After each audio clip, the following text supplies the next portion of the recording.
Droits de rétention et remorquage à vos frais, quels sont vos droits?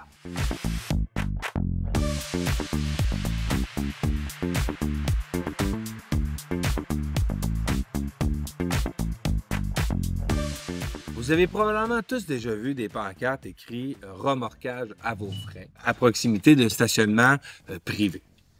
Et je prends cet exemple-là pour illustrer qu'est-ce que le droit de rétention. C'est la possibilité qu'a une personne de retenir, rétention, de retenir un bien tant et aussi longtemps que le paiement n'a pas été fait.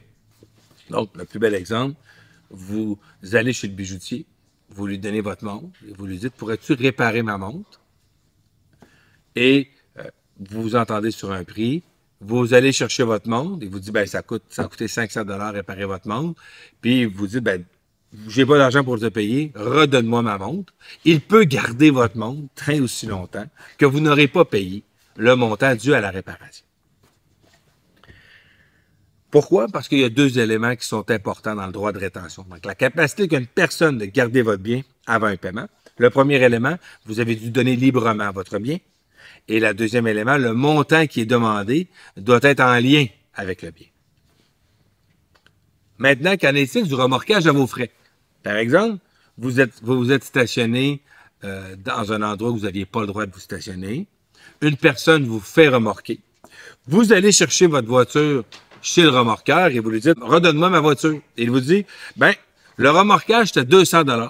Si vous voulez retrouver votre voiture, vous devez me payer le 200 $.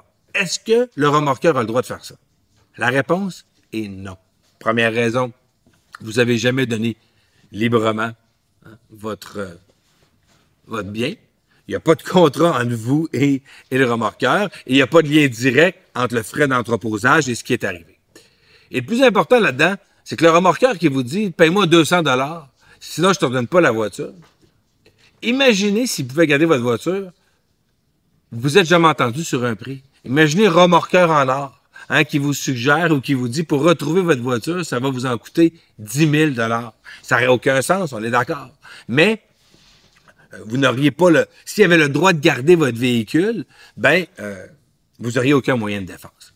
Donc, souvent, ce qui arrive, c'est que les gens vont faire remorquer une personne qui est stationnée devant leur maison, devant leur entrée, et la compagnie de remorquage va leur dire, écoutez, je vais dire à la personne de me payer, et s'il me paye, je vous rembourserai, mais vous devez payer d'avance.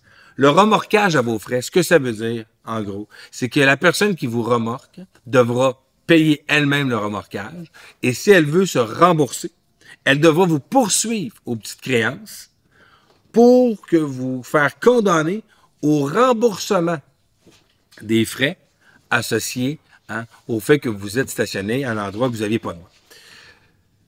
C'est en effet extrêmement compliqué, et je vous dis pas ça pour vous dire de vous stationner n'importe où. C'est d'ailleurs pour ça que les villes et les municipalités, eux, opèrent différemment. Lorsqu'une ville ou une municipalité vous remorque, sur le billet d'infraction, ils ont inclus le frais de remorquage, et là, à ce niveau-là, vous êtes obligé de le payer. Mais la fourrière qui voudrait garder votre voiture en attendant le paiement, ça, c'est interdit. Et on ne peut pas le faire.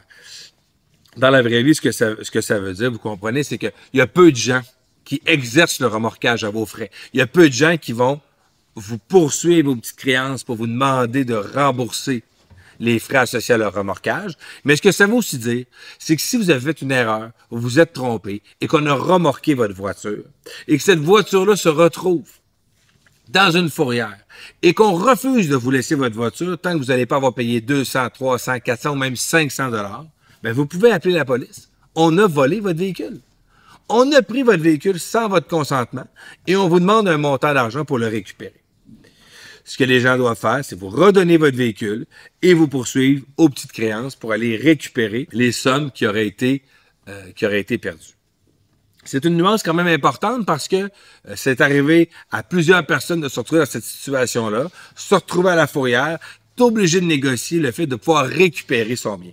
Par contre, si vous avez donné votre bien, vous avez donné votre téléphone pour le faire réparer, vous êtes entendu sur un prix, là, le droit de rétention s'exercera, la capacité qu'aura la personne qui le répare ou le prestataire de service de garder votre bien pourra s'exercer. Mais si vous ne l'avez pas donné librement, on ne peut pas par la suite vous demander de payer pour retrouver ce qui vous appartient. Merci.